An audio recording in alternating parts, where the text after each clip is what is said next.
All right, hello everyone, welcome back to Yasmin Sayed Official. Today we are going to continue with our PYQs Mastery Marathon series, जहां पर हम सारे PYQs solve कर रहे होते हैं फ्रॉम 2025 से लेकर 2010 तक के जितने भी क्वेश्चन आए हैं हम वो अच्छे से सॉल्व करते हैं विद प्रॉपर एक्सप्लेनेशन के हर एक ऑप्शन आपका किस तरीके से राइट है या फिर किस तरीके से रॉन्ग है.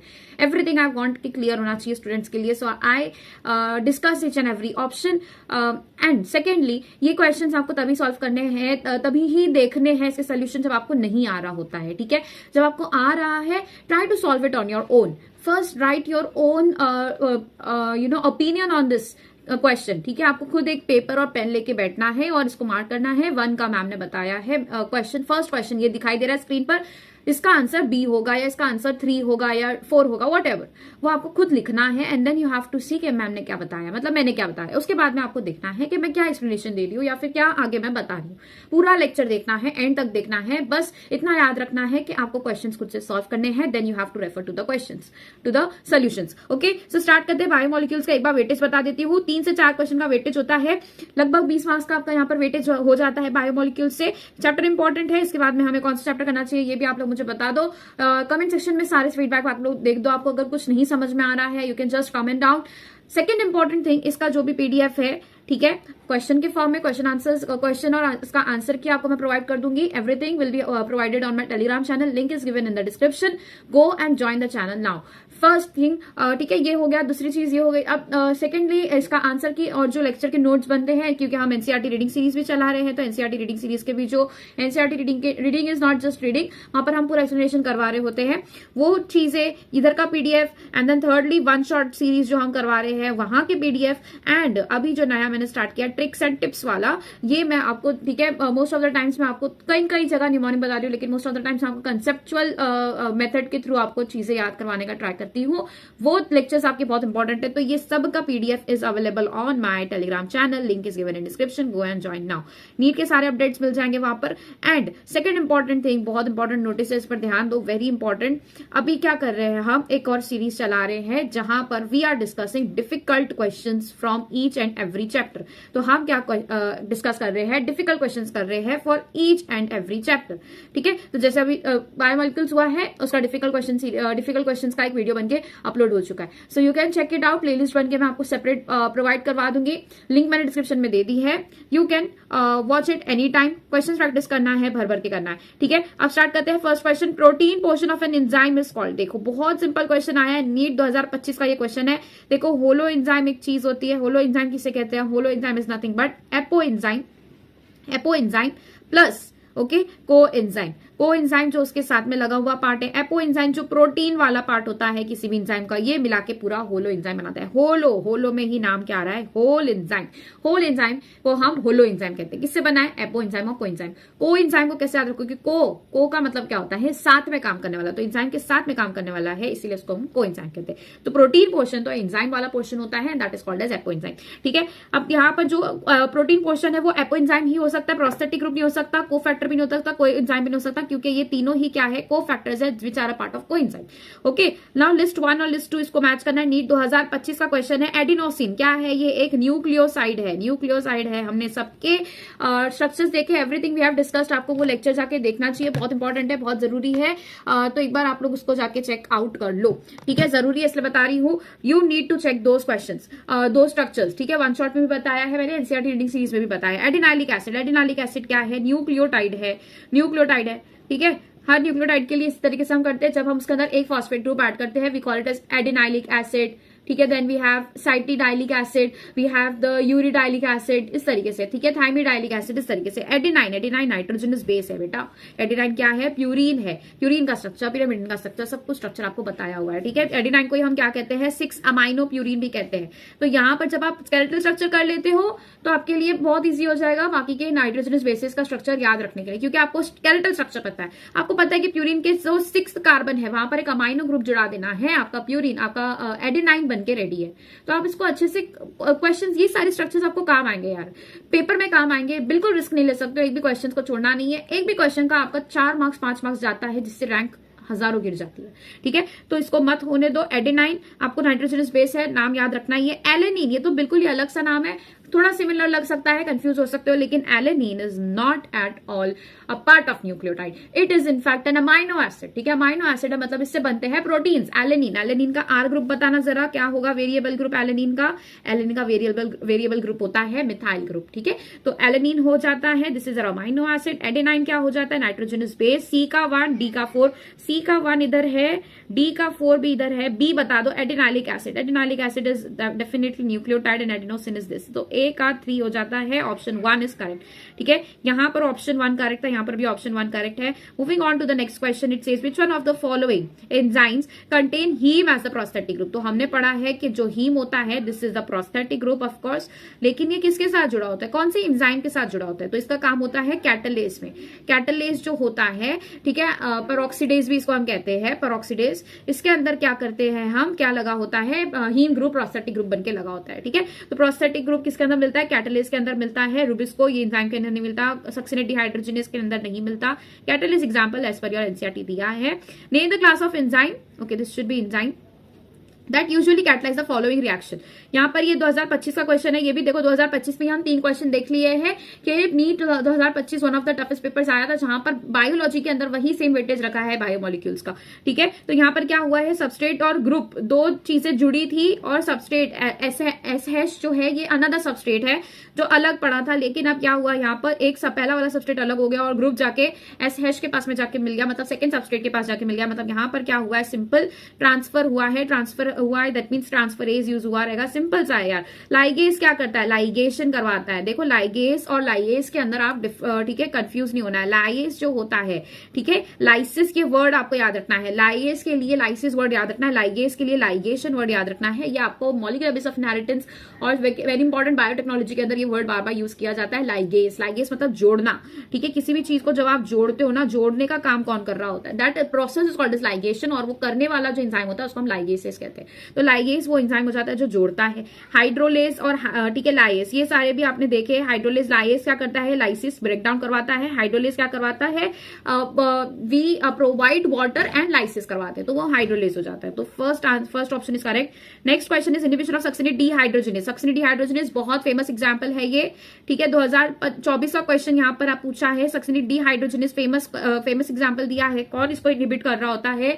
इसके अंदर जो सबस्ट्रेट होता है that is your succinate dehydrogenase succinic acid होता है, सक्सिनेट होता है, जिसकी जगह कौन आ जाता है, मैलोनेट आ जाता है। मैलोनेट क्या होता है, ये सेम शक्ल का होता है, सेम शक्ल होती है इसकी। किसकी तरह सेम शक्ल होती है? इसकी शक्ल सेम होती है एज सक्सिनेट या फिर सक्सिनिक एसिड, सक्सिनेट की तरह दिखता है।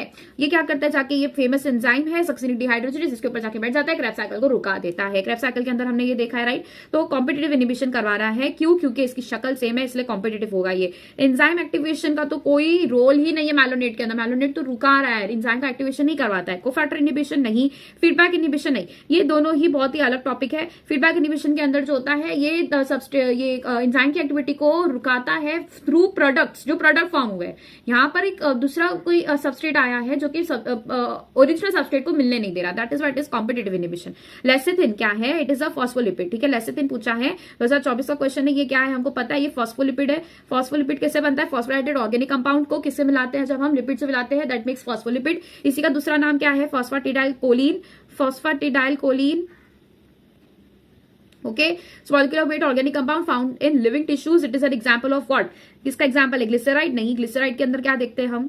ग्लिसराइड नहीं हो सकता। ग्लिसराइड के अंदर हम क्या देखते हैं? यहां पर होता है ग्लिसरॉल, और ग्लिसरॉल के साथ में जुड़ जाता है फैटी एसिड।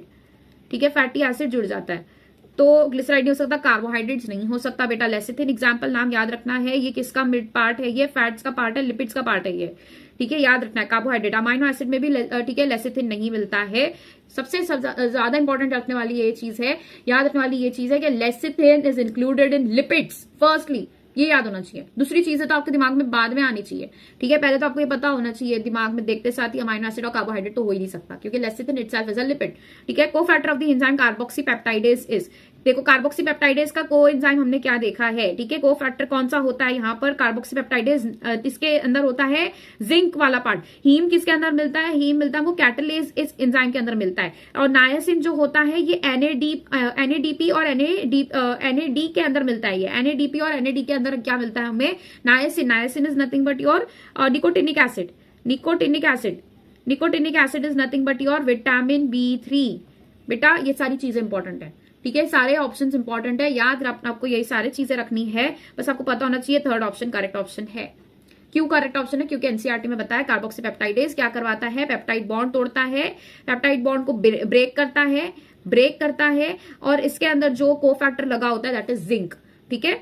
नेक्स्ट चीज आ जाती है 2024 का क्वेश्चन है, यहाँ पर इट सेज, देखो मैच करके बताओ। अब ये जो क्वेश्चन है ना, this is not a part of your biomolecules, लेकिन दिस इज इंपॉर्टेंट क्योंकि यहाँ पे बॉन्ड लिंकेजेस के बारे में बात की गई है और बॉन्ड लिंकेजेस हमने देखे हैं इन बायोमोलिक्यूल्स, तो ये क्वेश्चन आपसे सॉल्व होना चाहिए। अगर आपने यहाँ से याद नहीं आ रहा है लाइपेज किस चीज में, देखो यहाँ पे एंजाइम्स की बात की गई है बेसिकली, ठीक है। अब ये एंजाइम्स आपको कैसे पता चलेगा? Lipase as the name says, lipid यहाँ पर आ रहा है, लिपिड, लाइपेज के अंदर लिपिड ये वर्ड समझ में आ रहा है, तो मतलब ये किसको ब्रेक करेगा? लिपिड को ब्रेक करेगा। न्यूक्लियस जो होता है न्यूक्लिक एसिड को ब्रेक करता है, प्रोटीएज प्रोटीन को ब्रेक करता है, और अमाइलेज जो होता है ना, ये नाम आपको ऐसे तो नहीं दिया जा सकता था कि पॉलीसेक्राइडेज, ऐसे नहीं दिया जा सकता ना, तो अमाइलेज ये नाम दिया है। अमाइलेज जो होता है ये नाम आया है from amylose. Amylose is a sugar which is found in starch. ये किसके अंदर मिलता है? ये स्टार्च के अंदर मिलता है, इट इज अ शुगर, ठीक है। अमाइलोज जो होता है ये आयोडीन ट्रैप करता है, जिसकी वजह से कलर कैसा देखा जाता है? ब्लू कलर देखा जाता है। कुछ चीजें मैं आपको बता रही हूँ, लगे हाथ तो आपको याद हो जानी चाहिए, ठीक है। वी डोंट नो कि आपको कौन से पार्ट में से कुछ चीजें याद हो जाए और वही पेपर में आ जाए, सो ज्ञान बांट रहे, ठीक है। अमाइलेज जो होता है ये शुगर है, ये शुगर के बॉन्ड, अमाइलेज जो होता है ये एंजाइम शुगर के बॉन्ड को तोड़ता है। शुगर के अंदर कौन से बॉन्ड मिलते हैं? ग्लाइकोसिडिक बॉन्ड मिलते हैं, ये चीज समझ आई। प्रोटीएज जो होगा ये प्रोटीन के अंदर के बॉन्ड तोड़ेगा, कौन से बॉन्ड होते हैं? पेप्टाइड बॉन्ड होते हैं। तो सी का 1 हो रहा है, डी का 3 हो रहा है, सी का 1 हो रहा है, डी का 3 हो रहा है, एक ही जगह देखा जाता है। अब बी देखो, न्यूक्लियस है, ये न्यूक्लिक एसिड को तोड़ेगा। न्यूक्लिक एसिड को कैसे तोड़ेगा? न्यूक्लियोटाइड्स तोड़ेगा, मतलब यहां पर आपका शुगर बना हुआ है, ठीक है, यहां पर कुछ इस तरीके से शुगर बना है, ठीक है, एंड यहां पर आपका क्या जुड़ा है? फॉस्फेट ग्रुप जुड़ा हुआ है, और यहां पर आपका प्यूरिन या फिर पिरिमिडिन जुड़ा है। अब ये जो फॉस्फेट ग्रुप है कुछ इस तरीके से यहां पर भी जुड़ा हुआ होता है विथ योर सेकेंड कार्बन, ठीक है, तो इस तरीके से जुड़ा हुआ होता है ये भी, ठीक है। It is with here, this is your ribose part, this is your first, second, third, fourth, fifth, ठीक है, 5 डैश, और यहां पर जुड़ा होगा विथ 3 डैश, 3 डैश के साथ में जुड़ा होगा इस तरीके से, ठीक है, इस तरीके से जुड़ा होगा यहाँ पर 3 डैश के साथ में। तो यहाँ पर हमें ये देखा जाता है कि यहाँ पर जो बॉन्ड होता है दैट इज फॉस्फोडाइस्टर बॉन्ड, ठीक है, फॉस्फोडाइस्टर बॉन्ड को तोड़ता है, तो ये न्यूक्लियस जो होगा फॉस्फोडाइस्टर बॉन्ड को तोड़ेगा। और लाइपेज जो होता है, लाइपेज क्या है? Basically lipid. अब ये लिपिड होता क्या है? Lipid is nothing but glycerol plus fatty acid. जब फैटी एसिड को हम मिला रहे होते हैं that process is called as what? Esterification. Esterification कर रहे हैं मतलब हम ईस्टर बॉन्ड का फॉर्मेशन कर रहे हैं, ईस्टर बना रहे हैं एक तरीके से। अब इसको अगर हमको तोड़ना है तो हमें कौन से बॉन्ड तोड़ने रहेंगे? ईस्टर बॉन्ड तोड़ने रहेंगे। करेक्ट ऑप्शन आपका 1 हो जाता है। ये तो हमें 2 ऑप्शन से ही समझ में आ गया था, मगर बाकी के भी हमने डिस्कस कर लिए। Okay, next question says cellulose does not form blue colour with iodine. Cellulose नहीं बना सकता, क्यों नहीं बना सकता? क्योंकि सेल्यूलोज जो होता है ये ट्रैप नहीं कर सकता आयोडीन को, जिसकी वजह से वो ब्लू कलर नहीं दे सकता।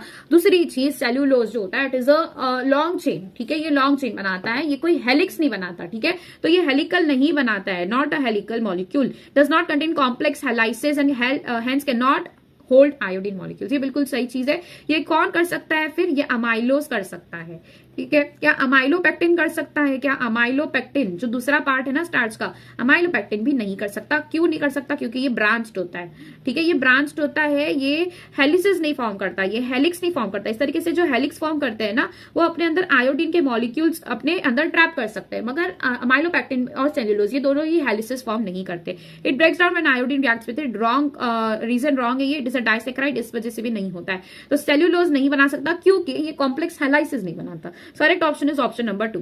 Next question, malonate inhibits the growth of pathogenic bacteria by inhibiting the activity. अब मेलोनेट का एग्जांपल आया, मेलोनेट का हमने देखा है सक्सिनिक डिहाइड्रोजनेज के साथ में ये बॉन्ड कर लेता है, और किसका कॉम्पिटिटिव इनहिबिटर है? ये सक्सिनेट का है। तो it inhibits the pathogenic growth. अगर कोई पैथोजन है जिसके अंदर क्रेब्स साइकिल के थ्रू एनर्जी प्रोड्यूस कर रहा है, उसका क्रेब्स साइकिल आपको रुकाना है, एनर्जी प्रोडक्शन रुकाना है, तो वहां पर आप मेलोनेट ऐड करते हो। ये क्या करवाता है? कॉम्पिटिटिव इनहिबिशन कराता है। किसके साथ में करवा रहा है? सबस्ट्रेट इसके अगेंस्ट में करवाता है। सबस्ट्रेट क्या होता है? यहाँ पर कौन सा एंजाइम होता है? बेसिकली सक्सिनिक डिहाइड्रोजनेज होता है। किसकी एक्टिविटी रुका रहा होता है? वो सक्सिनिक डिहाइड्रोजनेज की एक्टिविटी रुका रहा होता है। अमाइलेज नहीं हो सकता, लाइपेज और डाइनाइट्रोजनेज भी नहीं हो सकता। Next question says protein is imagined as a line, the left end represented by first amino acid C terminal and the right end represented by last amino acid N terminal. Adult human hemoglobin consists of 4 subunits, 2 subunits of okay, alpha type यहाँ पर question में आया है, alpha type and here 2 of beta types. तो यहाँ पर आपको 2 statement दिए गए हैं। Protein is imagined as a line, ठीक है। लेफ्ट हैंड इसका कौन सा होता है, देखो यहाँ पर हम जब भी स्टार्ट करते हैं तो लेफ्ट हैंड यहाँ पर नाइट्रोजन, यहाँ पर NH2 लगाते हैं, यहाँ पर कार्बन, यहाँ पे R ग्रुप वेरिएबल ग्रुप, और यहाँ पर COH ग्रुप लगाते हैं, ठीक है। और दूसरी चीज कि यहाँ पर क्या आ जाता है, आपका H पार्ट आ जाता है। अब वैसे ही यहाँ पर भी सेम होगा। ऑलराइट, तो आपको क्या पूछा है यहाँ पर आपको पूछा सिंपली ये है कि protein is imagined as a line, the left end represented by first amino acid that is called as C terminal. तो यहाँ पर अगर आप सेम चेन बनाओ, ठीक है, अगर आपने यहाँ पर वही सेम चेन फॉलो करी, ठीक है, तो क्या मिलेगा आपको, you can see here clearly क्या बनेगा यहाँ पर, ठीक है। यू कैन सी यहाँ पर जो है नेक्स्ट जो अमाइनो एसिड बनेगा वो भी ऐसा ही कुछ दिखाई देगा। यहाँ पर NH2 वाला पार्ट होगा, यहाँ पर COH ग्रुप होगा, यहाँ पर हाइड्रोजन, एंड यहाँ पर होगा वेरिएबल ग्रुप, ठीक है। जो वेरिएबल ग्रुप वहां था वही वेरिएबल ग्रुप होगा। अब या फिर दूसरा भी हो सकता है, बिकॉज प्रोटीन्स आर हेट्रोपोलिमर्स। तो यहाँ पर जब बॉन्ड फॉर्म होगा तो किस तरीके का दिखाई देगा, बॉन्ड फॉर्म होने के बाद में it will look like something like this, ठीक है। यहाँ पर एक क्या आ गया, यहाँ पर सिंपली एक, ठीक है, यू विल सी कार्बन रहेगा और एक जगह ऑक्सीजन दिखाई देगा, यहाँ पर एक NH दिखाई देगा, इनके पीछे बॉन्ड बना हुआ दिखाई देगा। मतलब बेसिकली बॉन्ड जो होगा वो इस तरीके का होगा कि यहाँ पर ऑक्सीजन है, यहाँ पर जो OH ग्रुप था वो रिमूव हुआ था, तो यहाँ पर बच गया था नाइट्रोजन का एक पार्ट, और ये नाइट्रोजन और कार्बन के पीछे बॉन्ड फॉर्म हुआ है, इसका तो एक हाइड्रोजन के साथ में ही बॉन्ड था, ठीक है। मतलब 2 हाइड्रोजन के साथ में थे, यहाँ से एक हाइड्रोजन रिमूव हुआ और यहाँ से OH ग्रुप रिमूव हुआ, मतलब बेसिकली H2O रिमूव हुआ है, वाटर मॉलिक्यूल रिमूव होके now this bond is called as bond, this is called as peptide bond, ठीक है। ये पेप्टाइड बॉन्ड तो बन गया, लेकिन जब यहाँ से ऐसी लॉन्ग चेन बनती जाएगी और यहाँ पर एक और एक अमाइनो एसिड, एक और अमाइनो एसिड, यहाँ पर एक और अमाइनो एसिड, तो किस तरीके का चेन देखा जाएगा। जब चेन देखेंगे तो यहाँ पर समझ में आएगा कि जो फर्स्ट टर्मिनल था that was the left terminal had NH2, that means it should be called N terminal, ठीक है। एकदम लॉजिकल सी बात है, सिंपल सी चीज है, यहाँ पर कुछ भी डिफिकल्ट नहीं है। लेफ्ट साइड में आपने NH2 से स्टार्ट किया है और NH2 से ही स्टार्ट किया जाता है, तो लेफ्ट टर्मिनल जो होगा वो first terminal that is called as N terminal. और यहाँ पर जब एंड होगा ना, यहाँ पर जब चेन एंड होगी ना, तो इस तरीके की कुछ दिखाई देगी, COH ग्रुप होगा, तो this is your acidic terminal, acidic, या फिर we can say COH terminal या फिर C टर्मिनल, इसको हम क्या कहेंगे, C टर्मिनल कहेंगे। और ये कहां साइड प्रेजेंट है, हमारे हाथ के राइट साइड प्रेजेंट है, this is your right terminal, ठीक है। तो यहां पर तो उल्टा लिखा है ना, तो फर्स्ट स्टेटमेंट क्या हो जाता है, रॉन्ग हो जाता है, क्योंकि जो लेफ्ट एंड होता है that is your C terminal end the right end is represented by last amino acid. सही बात है, राइट टर्मिनल पर लास्ट अमाइनो एसिड होता है, but that is not the N terminal, इसलिए first statement is wrong. Second statement बोलता है कि एडल्ट हीमोग्लोबिन जो होता है, ह्यूमन हीमोग्लोबिन, दैट हैज 4 सब यूनिट्स, ये तो सही बात है। 2 सब यूनिट अल्फा के होते हैं, 2 सब यूनिट बीटा के होते हैं, 100% करेक्ट है ये, तो ये तो स्टेटमेंट करेक्ट हो जाता है। लेकिन अगर आप लोग को बोला रहता कि इन्फेंट का जो हीमोग्लोबिन है या फिर फीटस का जो हीमोग्लोबिन है, इसके अंदर 2 अल्फा और 2 बीटा मिलते हैं, तो ये रॉन्ग हो जाएगा। करेक्ट आंसर इसका ये है कि 2 अल्फा तो मिलते हैं लेकिन 2 गामा सब यूनिट्स मिलते हैं। ये सब यूनिट्स किसके अंदर पाए जाते हैं, this is the sub unit, these are the sub units found in the HB of infants. तो इन्फेंट्स के जो न्यू बॉर्न होते हैं, बच्चे होते हैं छोटे से, उनके अंदर इस तरीके के हीमोग्लोबिन देखे जाते हैं। तो ये चीज आपको याद रखनी है, 2 टाइप के हीमोग्लोबिन होते हैं। एडल्ट हीमोग्लोबिन अलग होता है, 2 अल्फा सब यूनिट्स जो होते हैं ये कॉमन होते हैं दोनों में, लेकिन ये चीज याद रखना है कि एडल्ट का आपको एनसीईआरटी में दिया है और क्या बताया है कि 2 अल्फा और 2 बीटा मिलते हैं। तो सबसे पहला स्टेटमेंट क्या हो गया, statement 1 is true but statement 2 is false. Correct option आपका हो जाता है ऑप्शन 2, ठीक है। Next statement, given below are 2 statements. Statement 1 कहता है low temperature preserves the enzyme in a temporary inactive state whereas high temperature destroys enzymatic activity because proteins are denatured by heat.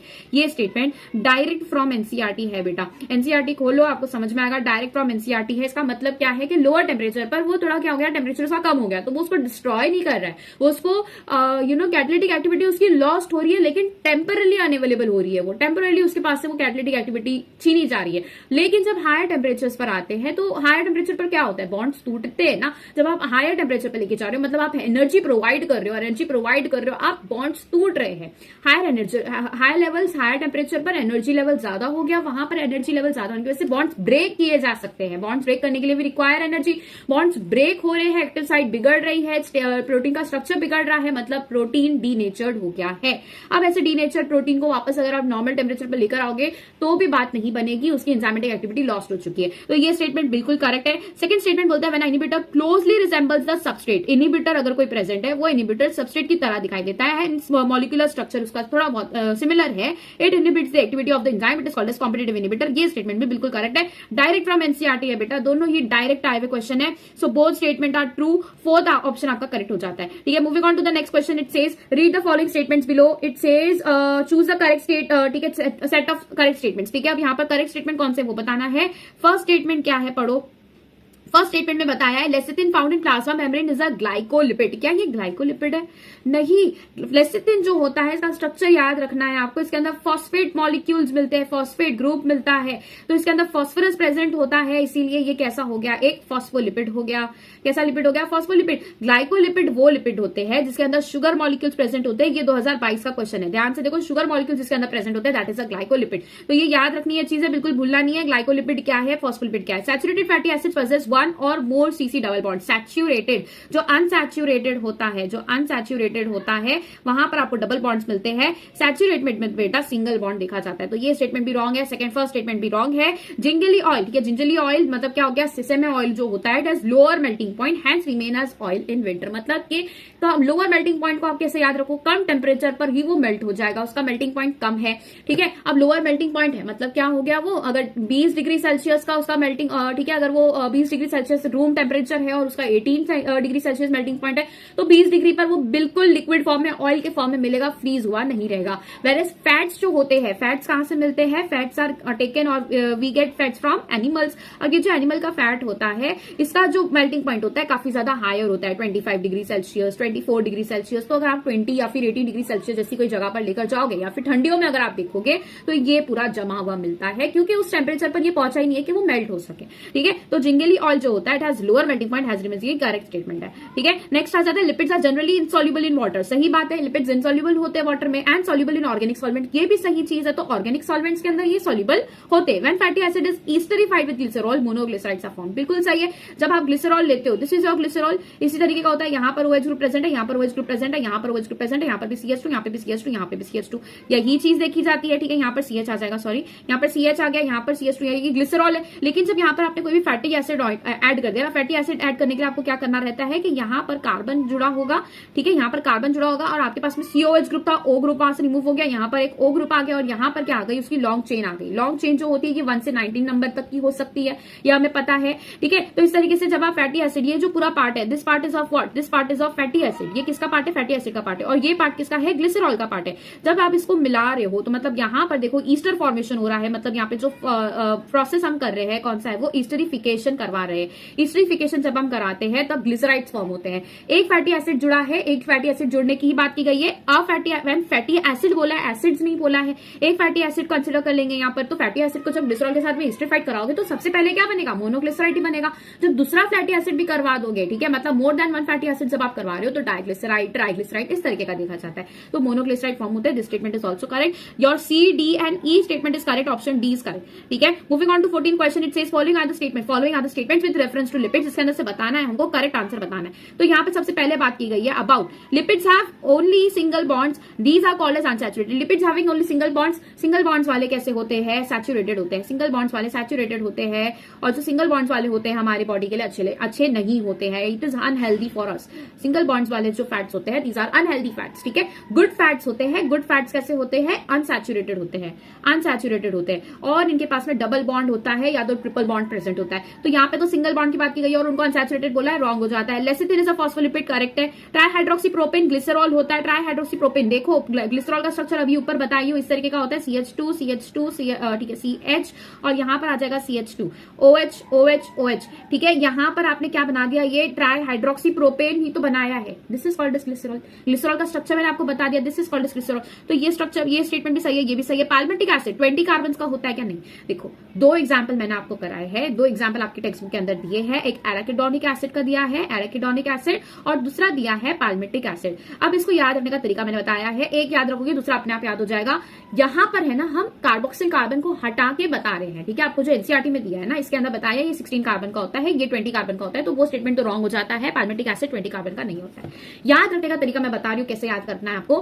Palmitic acid नाम में ही क्या आ रहा है, palm आ रहा है, palm, this is your palm. Palm में कितने fingers होते हैं, 5, तो मतलब यहाँ पर क्या हो गए, 15 हो गए, ठीक है। 5 नहीं हो गए, 15 हो गए। लेकिन आपको अगर कभी ऐसा कंफ्यूजन आ जाता है कि 10 है, 16 है, 19 है या 20 है, तो यहां पर आपको याद रखना है 15 है। पाल्मिटिक एसिड 5 होंगे, 15 होंगे, ठीक है, 15 हो गए, 15 कार्बन है। लेकिन except for what, except for carboxyl group, carboxyl carbon को छोड़कर, ठीक है। लेकिन अगर आपको स्टेटमेंट ये दिया है कि palmitic acid excluding the carbon, carboxyl carbon कितने कार्बन का बना होता है, तो मतलब यहां पर आपको सिंपली आर ग्रुप पूछा है। आर ग्रुप इसका कितना है, 15 कार्बन का बना है, तो आंसर आपका 15 हो जाता है। लेकिन अगर आपको पूछता है कि total number of carbon present in palmitic, तो कितना हो जाएगा, आंसर 16 हो जाएगा।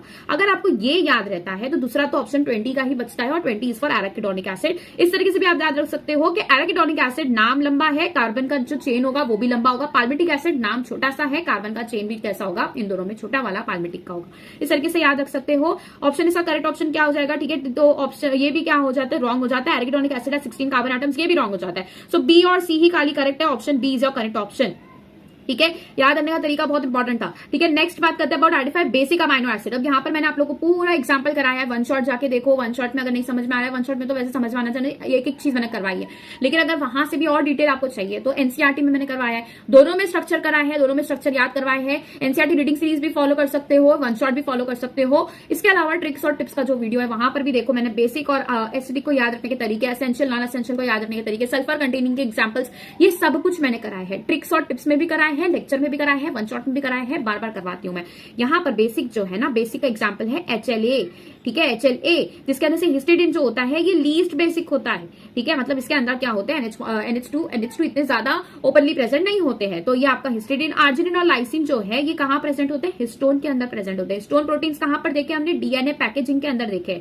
डीएनए को पैकेजिंग करवाने का काम करवाते हैं ना, डीएनए पैकेजिंग में हमने देखा है कि हिस्टोन प्रोटीन्स बेसिक होते हैं, जिसके आसपास डीएनए लपेटता है, डीएनए लपेटा जाता है। डीएनए खुद कैसा है, एसिडिक नेचर का है, तो बेसिक के पास भी लपेटा जाएगा। तो बेसिक कौन सी चीज ली जाती है, हिस्टोन ली जाती है। वो बेसिक क्यों होता है, because of the presence of these two things. कौन सी दो थिंग्स आ जाती है, लाइसिन और आर्जिनिन। समझ में आ गया। अब यहाँ पर बेसिक कौन सा है, ग्लूटामिक एसिड, नाम में ही एसिड है, खुद कैसा होगा, ये एसिडिक होगा। लाइसिन है भाई है, वेलिन कैसा है, ये है न्यूट्रल, ये कैसा है, न्यूट्रल है। टायरोसिन कैसा है, एरोमेटिक है, ठीक है। तो आपको याद रखना है एग्जाम्पल, सबके एग्जाम्पल्स याद रखते हैं, बी करेक्ट ऑप्शन हो जाता है। नेक्स्ट क्वेश्चन इज, ठीक है, स्टेटमेंट विच इज इनकरेक्ट बताना है। 2020 का क्वेश्चन देखो, glycine is example of lipids. Glycine कहां पढ़ा है आपने, अमाइनो एसिड के अंदर पढ़ा है, रॉन्ग हो जाता है। Lecithin contains phosphorus atom in its structure, बिल्कुल करेक्ट है। Tyrosine possess aromatic ring in its structure, बिल्कुल करेक्ट है। आपको बताना है incorrect statement. Sulphur is an integral part of cysteine. देखो सिस्टीन के अंदर आप देखते हो, सिस्टीन के अंदर क्या प्रेजेंट होता है, सल्फर प्रेजेंट होता है। सल्फर कंटेनिंग के अंदर हमने कितने एग्जाम्पल देखे, सल्फर कंटेनिंग के अंदर हमने 3 एग्जाम्पल देखे।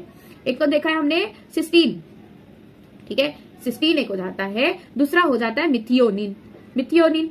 अब ये 2 एग्जाम्पल हो जाते हैं, लेकिन सिस्टीन से ही बनने वाला एक एग्जाम्पल होता है सिस्टाइन, ठीक है। तो दोनों नाम आपको अच्छे से याद रखने हैं। सिस्टीन जो है वो बिल्डिंग ब्लॉक है, वो 2 सिस्टीन जब मिलते हैं तो सिस्टाइन बनता है। Cystine is also an amino acid, और वो कैसा हो जाता है, it is made up of 2 cysteine molecules, ठीक है। अब यहाँ पर क्या देखा हमने कि स्टेटमेंट 1 ही खाली रॉन्ग था और आपको इनकरेक्ट पूछा तो ऑप्शन करेक्ट हो जाता है। आई होप आप लोग को समझ में आ रहा है, समझ में आ रहा है तो कमेंट डाउन करो, समझ आया, नहीं समझ आया तो आप अपने डाउट्स भी पूछ सकते हो। नेक्स्ट क्वेश्चन आ जाता है, next is typical fat molecule is made up of what. Fat molecule किससे बना होता है भाई, इसके अंदर क्या प्रेजेंट होता है, ग्लिसरॉल प्रेजेंट होता है प्लस फैटी एसिड प्रेजेंट होता है, बन गया ना लिपिड, ठीक है। 3 glycerol molecules and 1 fatty acid molecule. 3 glycerol तो नहीं होते, ठीक है। और फैट कैसा होता है, it is not polymeric in nature, मतलब ग्लिसरॉल और फैटी एसिड ये अब अपना रहेगा, दूसरा ग्लिसरॉल और फैटी एसिड अपना रहेगा, ठीक है। इस तरीके से ये चलते हैं, ठीक है। ये वैसे ठीक है ज्वाइन नहीं करते, ठीक है, ये अपने अपने मॉलिक्यूल्स अलग अलग रहते हैं, ठीक है। तो पॉलीमर फॉर्म नहीं देखा जाता है इसके अंदर, लिपिड्स के अंदर। तो फर्स्ट स्टेटमेंट रॉन्ग हो जाता है। इसके अंदर एक ग्लिसरॉल होता है, विच इज द ट्राईहाइड्रोक्सीप्रोपेन, और उसके अंदर फैटी एसिड जुड़े होते हैं, फैटी एसिड जुड़े होते हैं तीनों जगह, ठीक है। ट्राईहाइड्रोक्सीप्रोपेन है तो तीनों कार्बन पर फैटी एसिड जुड़े, तो 1 glycerol and 3 fatty acid molecules, ये करेक्ट है। 1 ग्लिसरॉल 1 फैटी एसिड मॉलिक्यूल नहीं, वो ग्लिसराइड बनाएगा। 3 ग्लिसरॉल की तो बात ही नहीं आती है, तो क्या ऑप्शन हो जाएगा आपका? Option number B is correct option, ठीक है। मूविंग ऑन टू नीट 2021 का क्वेश्चन, इनकरेक्ट पैर बताना है, ये टेबल में से आया है, ठीक है। टेबल भी मैंने आपको ट्रिक्स और टिप्स में कराया है, वहां जाके आप फॉलो कर सकते हो, देख सकते हो किस तरीके से याद करना है, बहुत ही कंसेप्चुअल में भी कराया और ट्रिक मैनर में भी कराया है। टॉक्सिन एब्रिन के अंदर आ जाएगा, बराबर है। लेक्टिन के अंदर एक एग्जांपल दिया है। ड्रग्स के अंदर रेसिन आएगा क्या? बताओ मुझे, ड्रग्स के अंदर रेसिन आ सकता है क्या? ड्रग्स के अंदर आपको क्या एग्जांपल दिया है? विनब्लास्टिन दिया है, विनब्लास्टिन दिया है और क्यूरक्यूमिन दिया है। अब ये जो क्यूरक्यूमिन और विनब्लास्टिन, इसको आप कैसे याद रखोगे बेटा? विनब्लास्टिन जो होता है ये कीमोथेरेपी के अंदर यूज करने वाला ड्रग है, कीमोथेरेपी में यूज किया जाता है, तो क्या आप इसको टॉक्सिन के अंदर डालोगे क्या? नहीं। आप इसको पिगमेंट के अंदर डालोगे क्या? नहीं। ये खुद एक मेडिसिन है तो उसको ड्रग्स में यूज किया जाएगा। अब ये जो क्यूरक्यूमिन होता है ना, इट इज एक्सट्रैक्टेड फ्रॉम, ये कहां से मिलता है? ये मिलता है फ्रॉम टर्मरिक। अब हमें पता है, देखो पुराने जमाने में भी या फिर अभी भी अगर आप देखोगे, टर्मरिक को बहुत जगह वुंड वगैरह हीलिंग के लिए यूज किया जाता है। Turmeric is highly beneficial, it has lot of medical benefits, ठीक है। तो इसको इसके अंदर से हमें मिलता है क्यूरक्यूमिन, जो कि रिस्पॉन्सिबल होता है, it has bactericidal properties, by the way bactericidal properties इसके पास में होती है, एंटीबैक्टीरियल, एंटी इन्फेक्शियस होता है, ये बैक्टीरिसाइडल प्रॉपर्टीज होती है। अब इतनी सारी मैंने आपको इसकी प्रॉपर्टीज जो बताई है, कुछ प्रॉपर्टीज मैंने बताई है, इस बेसिस पे आप डिसाइड कर सकते हो ना कि ये ड्रग्स के अंदर आएगा या टॉक्सिन्स के अंदर आएगा या लेक्टिन्स के अंदर आएगा या पिगमेंट्स के अंदर आएगा या गम्स के अंदर आएगा। खुद आपका दिमाग इसको प्रोसेस कर सकता है। ये किसके अंदर आप डालोगे? दोनों को आप किसमें डालोगे? ड्रग्स में डालोगे। ये अल्कलॉइड्स में आएंगे क्या? नहीं। किसमें आएंगे? मेडिसिन में आएंगे। Medicine is nothing but drugs, ठीक है। तो ड्रग्स के अंदर रिसिन नहीं आएगा बेटा। टॉक्सिन के अंदर 2 एग्जाम्पल दिए हैं, एक एब्रिन दिया है और उसका दूसरा भाई है रिसिन। एब्रिन जो होता है ये 70 टाइम्स ज्यादा क्या होता है? 70 टाइम्स ज्यादा होता है पॉइजनस, हाईली पॉइजनस होता है एज कंपेयर टू रिसिन, ठीक है। ये दोनों ही वाइन्स में से मिलते हैं, प्लांट्स में से मिलते हैं। अल्कलॉइड्स के अंदर कोडीन आ जाएगा, कोडीन के साथ में इसका दूसरा एग्जांपल दिया है मॉर्फिन। याद रख लो ये सारी चीजें। करेक्ट ऑप्शन आपका हो जाता है सी, क्योंकि यहाँ पे आपको इनकरेक्ट पैर पूछा था। 2021 का नेक्स्ट क्वेश्चन आया है, it says following are not secondary metabolites, मतलब कौन से सेकेंडरी मेटाबोलाइट नहीं होते? अमाइनो एसिड और ग्लूकोज। देखो सेकेंडरी मेटाबोलाइट का क्या डेफिनेशन बताया है, which is not directly involve in normal physiological process. मतलब आपको पूछा है कि आपके जो बॉडी के जो नॉर्मल मेटाबॉलिज्म है, ठीक है, एनर्जी प्रोड्यूस करना, oxygen intake, carbon dioxide release करवाना, ये सारे मेटाबॉलिज्म के अंदर किसी भी फूड का मेटाबॉलिज्म हो रहा है, उन सब के अंदर जो चीज यूज में नहीं आ रही है या फिर कोई ऐसा कंपाउंड है जिसका यूज नहीं समझ में आ रहा है, उसको हम ऐड करते हैं इन सेकेंडरी मेटाबोलाइट। जो इन सब के अंदर कहीं ना कहीं ऐसा मेटाबोलाइट काम करते हैं, इन कैटाबॉलिज्म और इन एनाबॉलिज्म दोनों में किसी में से भी, तो उसको हम मेटाबोलाइट कहेंगे। वो प्राइमरी मेटाबोलाइट है, हमारे नॉर्मल फिजियोलॉजिकल फंक्शन के अंदर वो यूजफुल होते हैं। लेकिन अभी जो सेकेंडरी मेटाबोलाइट होते हैं ये प्लांट्स में भी मिलते हैं, एनिमल्स में भी मिलते हैं। प्लांट्स के अंदर के जो होते हैं ये उस पर्टिकुलर होस्ट ऑर्गेनिज्म के लिए यूजफुल नहीं होते, इसको हम सेकेंडरी मेटाबोलाइट्स कहते हैं। तो अमाइनो एसिड तो यूजफुल है उनके लिए, विनब्लास्टिन और क्यूरक्यूमिन, और इसके अंदर बोला है नॉट सेकेंडरी पूछा है, तो ये तीनों तो सेकेंडरी मेटाबोलाइट है। ये तो है सेकेंडरी मेटाबोलाइट, ए नहीं है क्योंकि वो प्राइमरी मेटाबोलाइट है, ठीक है। कॉन्कानावेलिन ए अगेन फ्रॉम द टेबल आया है। टेबल बहुत जरूरी है बेटा, ट्रिक्स और टिप्स वाला वीडियो जाके देख लो, 1 शॉट वीडियो देख लो, दोनों में समझाया टेबल किस तरीके से याद रखना है। कॉन्कानावेलिन ए इट इज अ लेक्टिन, ठीक है। इसके भी जो यूज है कैसे, अननोन यूज है बेटा, इसके यूज पता ही नहीं है, इसलिए इसको सेकेंडरी मेटाबोलाइट के अंदर ऐड किया हुआ है। नेक्स्ट चीज आ जाती है match the following biological molecules दिया है, दूसरी जगह उसका फंक्शन दिया, जैसे कि ग्लाइकोजन। ग्लाइकोजन क्या है? स्टोर हाउस है बेटा, स्टोरेज है। ये किसका स्टोरेज है भाई? शुगर का स्टोरेज है, शुगर स्टोर कर रहा है, तो ग्लाइकोजन स्टोरेज प्रोडक्ट, ठीक है। स्टोरेज करने पर क्या बन गया? वो ग्लाइकोजन बन गया। मतलब बहुत सारी आपकी बुक्स पढ़ी है, उसको आपने मिला दिया, बैकपैक कर दिया, तो ये जो बैकपैक बना है आपका, जिसके अंदर से आप दूसरी चीजें निकाल सकते हो, that is your glycogen. Globulin क्या है? ग्लोब्यूलिन एंटीबॉडी है, ये भी क्या है? एक तरीके का प्रोटीन है। स्टीरॉइड्स तो हार्मोन होते हैं, हमको पता है। Thrombin is a bio catalyst, जो कि हमारे क्लॉटिंग प्रोसेस के अंदर काम आता है, तो thrombin is a bio catalyst और we can say it is a type of enzyme. तो ग्लाइकोजन ए का क्या हो गया? ए का 4 हो जाता है, ये ऑप्शन करेक्ट है, ये दोनों रॉन्ग हो जाते हैं। अब इन दोनों में से देखना है बी, ग्लोब्यूलिन एंटीबॉडी होता है, बी का 3 एक ही जगह दिया है, ऑप्शन ए इज करेक्ट, ठीक है। इस तरीके से आप, ठीक है, मैच द कॉलम को टैकल करो। Exoskeleton of arthropods, direct line from NCERT. Exoskeleton के अंदर क्या मिलता है? काइटिन मिलता है। सही से देखो आंसर, टिक कर दो, हो गया काम खत्म। ग्लूकोजामाइन नहीं मिल सकता। ग्लूकोजामाइन जो होता है एन एसेटाइल, सबसे पहले जो काइटिन होता है ना, काइटिन का जो मोनोमर है, इसका जो मोनोमर है उसके नाम में आता है ग्लूकोजामाइन, लेकिन उसका पूरा नाम क्या है? एन एसेटाइल ग्लूकोजामाइन, ग्लूकोजामाइन या फिर ग्लूकोजामीन, ठीक है, कुछ भी कहो। ठीक है, एन एसिटाइल ग्लूकोजामाइन, ये जो चीज है बेटा, ये जो है ये इसके अंदर एसिटाइलेशन नहीं हुआ है, इसके अंदर एसिटाइलेशन नहीं हुआ है तो मतलब ये मोनोमर नहीं है उसका, ये मोनोमर ही नहीं है, ये काइटिन नहीं प्रोड्यूस कर सकता। Cutin is a very different thing. Cellulose it is a polysaccharide which is found in the cell wall, जो सेल वॉल और सेल मेम्ब्रेन के अंदर मिलता है वो सेल्यूलोज है, काइटिन मिलता है एक्सोस्केलेटन में। ठीक है, अब दूसरी चीज आ जाती है, एक और क्वेश्चन है 2021 का, यहाँ पर आपको सिंपली बॉन्ड्स दिखाने, यहाँ पे मैंने लिंकेजेस और बॉन्ड फॉर्मेशन जो कराए हैं वो लेक्चर बहुत इंपॉर्टेंट है, देखो जाके। प्रोटीन के अंदर पेप्टाइड बॉन्ड होता है, अनसैचुरेटेड फैटी एसिड, अनसैचुरेटेड जो फैटी एसिड होते हैं, ठीक है, ये एसिड यहाँ पर आ गया, फॉस्फोडाइस्टर बॉन्ड्स के आगे यहाँ पर एसिड आना चाहिए। अनसैचुरेटेड फैटी एसिड के अंदर डबल बॉन्ड मिलता है, तो ए का हो जाता है 4 और बी का हो जाता है 1, ऑप्शन डी करेक्ट है। बाकी भी मैं आपको समझा देती हूँ। न्यूक्लिक एसिड जो है, न्यूक्लिक एसिड के अंदर आप देखते हो फॉस्फोडाइस्टर मिलता है, पॉलीसेक्राइड के अंदर ग्लाइकोसिडिक मिलता है। इस सबको अगर आपको देखना है तो देख लो, CH है यहाँ पर आपने वेरिएबल ग्रुप लगा दिया, यहाँ पर NH2 ग्रुप लगा दिया, यहाँ पर COOH ग्रुप लगा दिया। अब वैसे ही सेम चीज यहाँ पर भी मिलेगी आपको, इसी तरीके का सेम चीज यहाँ पे देखने को मिलेगी। और जब यहाँ पर बॉन्ड फॉर्म होगा, ठीक है, तो ये CONH इस तरीके से दिखाई देता है और इसी को हम पेप्टाइड कहते हैं।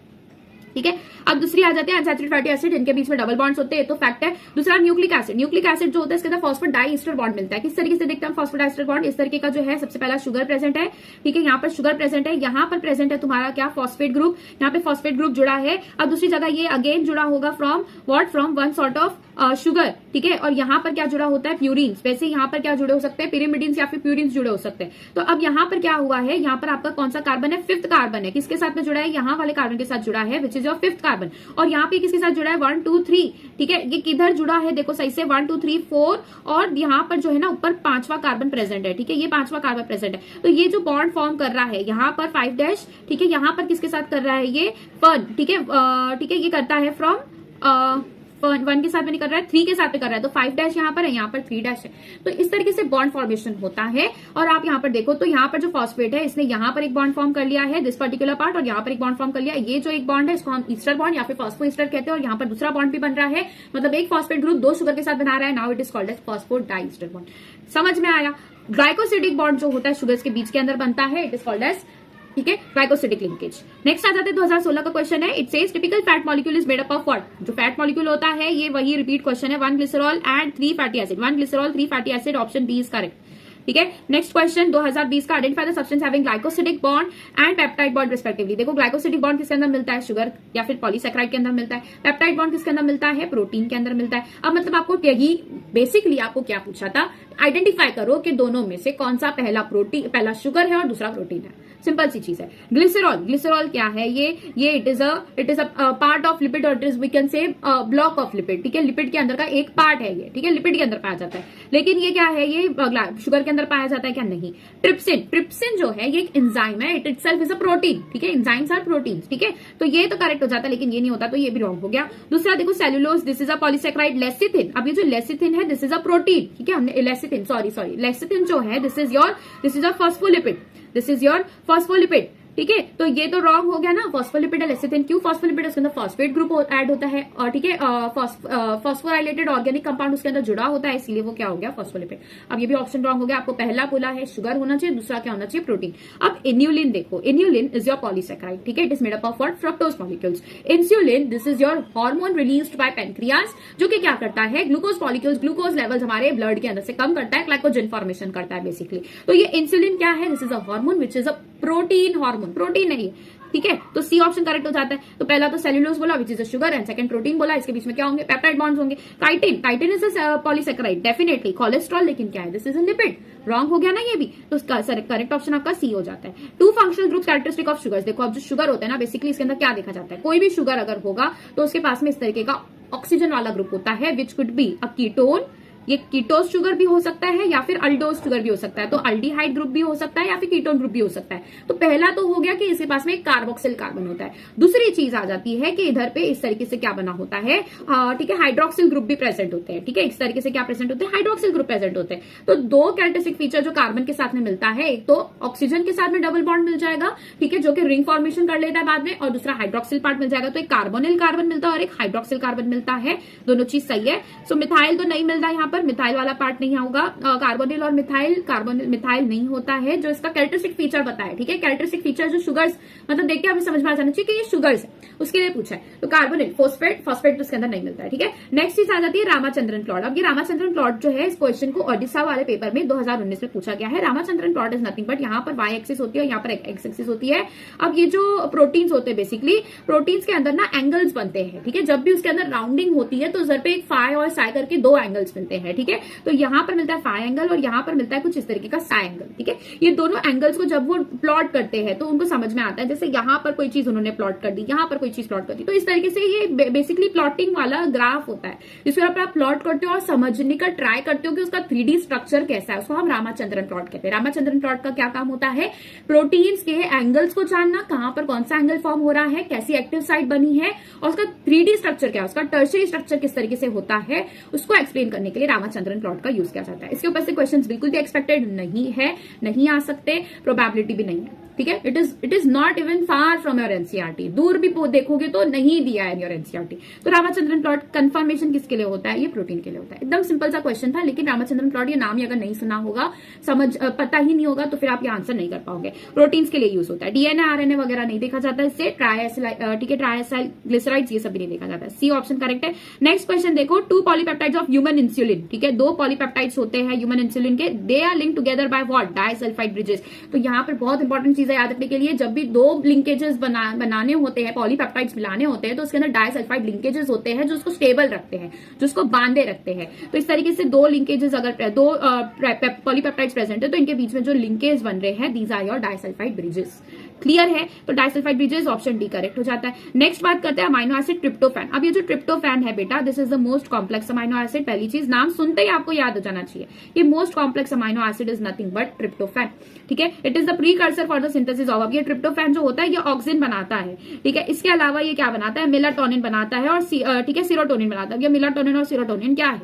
ये मेलाटोनिन और सीरोटोनिन जो होते हैं बेसिकली, ये आपकी स्लीप साइकिल हो गई, मूड स्विंग्स हो गए, इन सबको कंट्रोल करने वाले केमिकल्स होते हैं जो आपके ब्रेन के अंदर से रिलीज होते हैं। तो मेलाटोनिन और सीरोटोनिन जो होते हैं, this are made from tryptophan. ये आपको याद रखना है, बहुत अच्छे से याद रखना है। अमाइनो एसिड्स के क्या यूजेस है, कौन से इंपॉर्टेंट है, जैसे टायरोसिन हो जाता है, फिनाइल एलेनिन हो जाता है, ठीक है, ट्रिप्टोफैन हो जाता है। ये सब के बारे में थोड़ी थोड़ी इन्फॉर्मेशन आपको होनी चाहिए। एलेनिन से फिनाइल एलेनिन बनता है, फिनाइल एलेनिन से टायरोसिन बनता है, ये सारी चीजें आपको पता होनी चाहिए। मेलाटोनिन है, सीरोटोनिन है, ये सब चीजें हैं। अब ये जो थायरोक्सिन और ट्राइआयोडोथायरोनिन है, this are nothing but T3 and T4, ठीक है।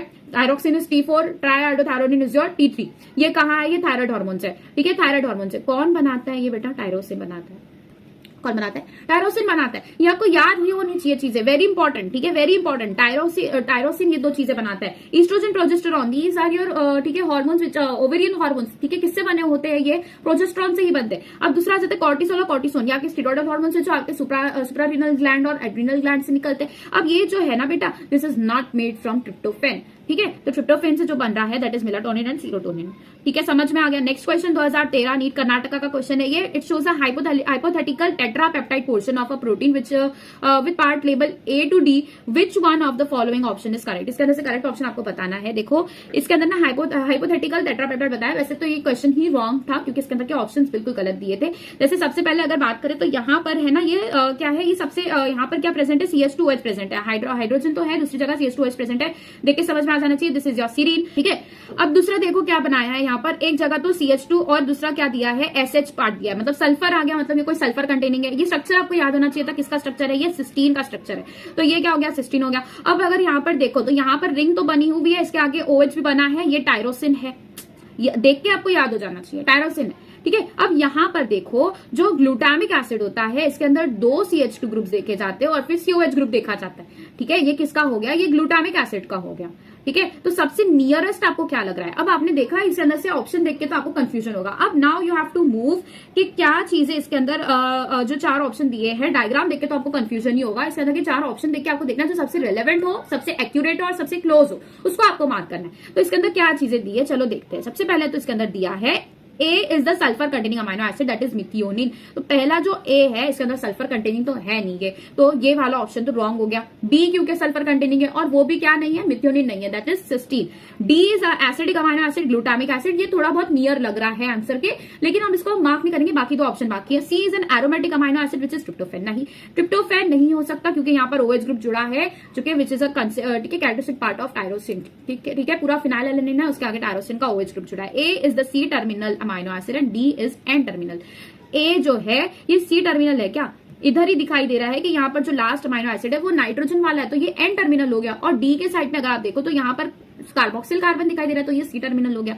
तो ए वाला तो खुद एन टर्मिनल है, ये रॉन्ग हो गया। डी वाला जो हो गया ये सी टर्मिनल हो गया, तो ये ऑप्शन भी रॉन्ग है, ये भी डेफिनेटली ठीक है। जो अपना एसिडिक अमाइनो एसिड में से ये सी वाला जो है वो भी रॉन्ग है, डेफिनेटली रॉन्ग है, और ए वाला भी डेफिनेटली रॉन्ग है। तो एक आंसर आपका बी बच जाता है, इसके ऊपर मिलना तो चाहिए था बोनस, लेकिन लेट्स सी। ठीक है, अब यहाँ पर बी एक हो गया। Next question 2012, which one is the most abundant protein in, most abundant in not biosphere, in animal world. Animal world के लिए कोलाजन बोला था और एंटायर बायोस्फीयर के लिए रुबिस्को बोला था। रुबिस्को किसके लिए बोला था, एंटायर बायोस्फीयर के लिए बोला था। डायरेक्ट लाइन है फ्रॉम एनसीईआरटी, आपका आंसर हो जाएगा collagen, option C is correct. Trypsin नहीं है बेटा, हीमोग्लोबिन नहीं है, इंसुलिन भी नहीं है।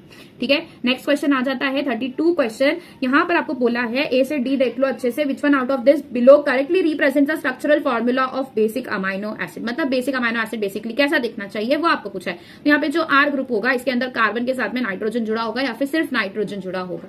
ठीक है, तो उसको वो बेसिक बताएंगे। अब सबसे पहला देख लो, सिंपल क्वेश्चन है, इतना कुछ डिफिकल्ट नहीं है। यहाँ पर देखो जो आर ग्रुप है उसके ऊपर ध्यान देना आपको, वैसे बाकी सारा स्केलेटल स्ट्रक्चर भी इसका करेक्ट है, पहली चीज। दूसरी चीज जो आर ग्रुप है इसके अंदर नाइट्रोजन नहीं दिखाई दे रहा है, this is our acidic part क्योंकि ये COH ग्रुप प्रेजेंट है। ठीक है, ये किसका स्ट्रक्चर है, ये ग्लूटामिक एसिड का स्ट्रक्चर है। दूसरी चीज आ जाती है यहाँ पर देखो CH2H जुड़ा है, ये सीरीन का स्ट्रक्चर बना दिया है। यहाँ पर एक्स्ट्रा अमाइनो ग्रुप नहीं दिख रहा है, लेकिन अगर आप यहाँ पर देखो ये किसका स्ट्रक्चर बताया हुआ है, देखो यहाँ पर this is not at all a structure of, this is not an amino acid, not amino acid. ठीक है, सही से देखो, क्यों मैं कह रही हूँ, क्योंकि यहाँ पे स्केलेटल स्ट्रक्चर ही फुलफिल नहीं हुआ है। स्केलेटल स्ट्रक्चर क्या कहता है कि इस तरीके से हाइड्रोजन एक जगह NH2 और एक जगह COH होना चाहिए, उसके बाद में हम आर ग्रुप देखेंगे। ठीक है, तो ये चीज हो जाती है। अब यहाँ पर अगर आप देखो, this is the structure of lysine. कैसे समझ में आया लाइसिन, क्योंकि एक एक्स्ट्रा अमाइनो ग्रुप है, वो हमें पता है कि एक एक्स्ट्रा होता है लाइसिन के पास में, तो ये हो जाता है लाइसिन का स्ट्रक्चर है। This is your D option, option B is correct क्योंकि वो डी दिया है, बी के आगे डी दिया है, so option B is correct क्योंकि यहाँ पे डी ऑप्शन सही है। डी स्ट्रक्चर जो है वो बेसिक अमाइनो एसिड का बनाया हुआ है। Now next question it says which of the following biomolecule is correctly characterize, मतलब बायोमोलिक्यूल्स के बारे में सही कैरेक्टराइजेशन बताना है। लेसिथिन फॉस्फोराइलेटेड ग्लिसराइड है which is found in cell membrane. Phosphorylated है, ग्लिसराइड है, दोनों चीज सही है। पाल्मिटिक एसिड अनसैचुरेटेड होता है क्या, पाल्मिटिक एसिड सैचुरेटेड होता है, ये रॉन्ग हो गया बेटा, रॉन्ग हो गया। ये अनसैचुरेटेड कौन सा है आपका, अनसैचुरेटेड का एग्जाम्पल आ जाता है, अनसैचुरेटेड का एग्जाम्पल आ जाता है एराकिडोनिक एसिड। एराकिडोनिक एसिड खुद कैसा है, अनसैचुरेटेड है। पाल्मिटिक एसिड सैचुरेटेड है, ये रॉन्ग हो गया। Adenylic acid is nothing but your nucleotide है, ये AMP है। ये एडिनाइलिक एसिड किसको कहते हैं हम, एडिनोसिन मोनोफॉस्फेट को एडिनाइलिक एसिड कहते हैं। So adenosine with the glucose phosphate molecule correctly characterise बोला है आपको, तो ये एडिनोसिन होता है यहाँ पर विद द ग्लूकोज, ये रॉन्ग हो गया बेटा, ग्लूकोज नहीं लगता है, यहाँ पर राइबोस लगता है, तो ये स्टेटमेंट भी रॉन्ग हो गया। Alanine is an amino acid contains an amino group and an acidic group anywhere नहीं, एक जगह उसकी फिक्स्ड है कि एक जगह N वाला पार्ट होता है, N टर्मिनल, एक जगह C वाला पार्ट होता है, और एलेनिन के अंदर एक्स्ट्रा क्या होता है, मिथाइल ग्रुप होता है। तो ये इसकी कैरेक्टराइज्ड फीचर नहीं है, कैरेक्टरिस्टिक फीचर नहीं है। तो कैरेक्टरिस्टिक फीचर किसका सही बताया, लेसिथिन का सही बताया, बाय फॉस्फोराइलेटेड ऑर्गेनिक कंपाउंड है which is found in cell membrane. ठीक है, नेक्स्ट चीज आ जाती है, which one of the following is most abundant protein in animals. Animal world के अंदर सबसे ज्यादा कोलाजन मिलता है, 2020 का क्वेश्चन है ये। Next question, which of the following organic compound is the main constituent of lecithin. Lecithin के अंदर क्या क्या मिलता है, देखो फॉस्फेट पार्ट मिलता है, ठीक है, फॉस्फेट मिलता है, इसके अंदर ग्लिसरॉल मिलता है, और क्या मिलता है, इसके अंदर फैटी एसिड मिलता है, ये तीन चीजें मिलती है। तो ये क्या है, पहली बात तो प्रोटीन ही नहीं है, ये पहला रॉन्ग हो जाता है। एरिकिडोनिक एसिड रॉन्ग हो जाता है। फॉस्फोलिपिड है, बिल्कुल सही है, करेक्ट ऑप्शन है सी हो जाता है। कोलेस्ट्रॉल नहीं होगा, ठीक है, कोलेस्ट्रॉल के अंदर फॉस्फेट ग्रुप नहीं है। कॉन्कानावेलिन ए डायरेक्ट क्वेश्चन है, 2019 का, लैक्टिन होता है। ठीक है, ये याद रखने वाली चीज है बेटा, आपके टेबल्स के अंदर, स्ट्रक्चर्स के अंदर जो भी चीजें दी है याद रखने वाली चीज है। ठीक है, phosphoglycerate is always made up of, phospho है, ग्लिसरेट है, glycerate is nothing but your glycerol plus fatty acid which makes glycerate. तो फॉस्फेट पार्ट भी प्रेजेंट है, तो ये क्या है, इट इज नथिंग बट कोई फैटी एसिड जुड़ा है, किसके साथ जुड़ा है, ग्लिसरॉल के साथ जुड़ा है, और ग्लिसरॉल पे फैटी एसिड पे आप क्या देखोगे वहां पर लगा हुआ होता है फॉस्फेट ग्रुप। तो only an unsaturated fatty acid, जरूरी नहीं है सिर्फ अनसैचुरेटेड हो, ठीक है, it is not necessary, only an देखकर यहाँ पर ही गलती कर दी है, ठीक है। Esterified to glycerol molecule, fatty acid जो होता है ग्लिसरॉल के साथ एस्टरीफाइड होता है, to which phosphate group is also attach, जरूरी नहीं है अनसैचुरेटेड हो, वहां पर सैचुरेटेड भी हो सकता है। अनसैचुरेटेड और unsaturated fatty acid esterified to glycerol to which phosphate group is also attach, ये बिल्कुल सही डिस्क्राइब कर रहा है। नेक्स्ट ऑप्शन देखो, saturated unsaturated fatty acid is esterified to phosphate group, नहीं, जो फैटी एसिड होता है वो एस्टरीफिकेशन किसके साथ कर रहा है, ग्लिसरॉल के साथ कर रहा है, तो ये रॉन्ग हो गया, which is also attach to glycerol, ये रॉन्ग हो गया भाई, ठीक है। तो एस्टरीफिकेशन जो है फैटी एसिड का हमेशा ग्लिसरॉल के साथ में होगा, ओनली अनसैचुरेटेड फैटी एसिड, ये भी रॉन्ग हो जाता है। दोनों चीज यूज की जाती है एस्टरीफिकेशन के लिए, लेकिन एस्टरीफिकेशन कहां होता है, ग्लिसरॉल पे होता है, और इनके साथ में जुड़ा कौन होता है, फॉस्फेट ग्रुप। करेक्ट ऑप्शन आपका बी हो जाता है यहाँ पे, ठीक है। Moving on to the next question, कितने क्वेश्चन बाकी है यार, ओके, ठीक है। अब ये देखो नेक्स्ट क्वेश्चन क्या बताया यहाँ पर, 2019 का क्वेश्चन है, purines found both DNA RNA, मतलब आपको प्यूरिन्स पूछा है। देखो वापस रिवाइज करा देती हूँ, प्यूरिन्स है और एक पिरिमिडीन्स है। पिरिमिडीन्स के अंदर 3 चीजें आ जाती है, यूरासिल आ जाता है, और यूरासिल के ही 2 डेरिवेटिव्स हमने पढ़ लिए हैं, एक हो जाता है थाइमीन और एक हो जाता है साइटोसिन। अब ये जो साइटोसिन और थाइमीन है ये किसके अंदर मिलते हैं, डीएनए के अंदर मिलते हैं। यूरासिल जो होता है ये आरएनए के अंदर मिलता है। यूरासिल किसका सब्स्टिट्यूट है, थाइमीन का सब्स्टिट्यूट है, थाइमीन की जगह यूरासिल मिलता है। प्यूरिन के अंदर 2 चीजें आ जाती है, एक आता है आपका एडेनिन और दूसरा आ जाता है ग्वानिन। तो एडेनिन और ग्वानिन जो होते हैं ये दोनों में कॉमन होते हैं, किन दोनों में कॉमन होते हैं, आरएनए और डीएनए में, दोनों में मिलते हैं, ठीक है। तो ऑप्शन बी करेक्ट हो जाता है। याद रखने वाली चीजें, बहुत बेसिक सा क्वेश्चन था, 2019 में पूछा हुआ क्वेश्चन है। Given below is diagrammatic representation of one of the categories, ये क्वेश्चन यार खुद से पढ़ लो, थोड़ा सा फास्ट जा रही हूं मैं, ठीक है। डायरेक्ट रिप्रेजेंटेशन दिया है, whenever small molecular weight organic compound है कोई in the living tissues, category shown and one blank, ठीक है, one blank component x in it, मतलब आपको यहाँ पर सिंपली बताना है कि ये जो चीज है ये क्या चीज है, पहले तो ये बताना है, और ये एक्स कंपोनेंट क्या हो सकता है वो बताना है। तो देखो प्रोबेबली क्या हो सकता है, ये तो हमको शुगर दिखाई दे रहा है, कौन सा शुगर है, ये राइबोस शुगर है। ये एक्स वाला जो पार्ट है ये फर्स्ट कार्बन पे जुड़ा है, तो प्रोबेबली क्या जुड़ा होगा, या तो प्यूरिन हो सकता है या तो पिरिमिडिन हो सकता है। प्यूरिन और पिरिमिडिन के सारे नाम आपको पता है। तो ये जो चीज बनी है शुगर और, ठीक है, शुगर और नाइट्रोजनस बेस मिलने पर इसको हम क्या नाम देते हैं, इसको हम कहते हैं न्यूक्लियोसाइड, ठीक है। तो पहला तो क्या हो गया कि ये कोई न्यूक्लियोसाइड हो गया। न्यूक्लियोसाइड के नाम भी आपको पता होना चाहिए, एडिनोसिन, ग्वानोसिन,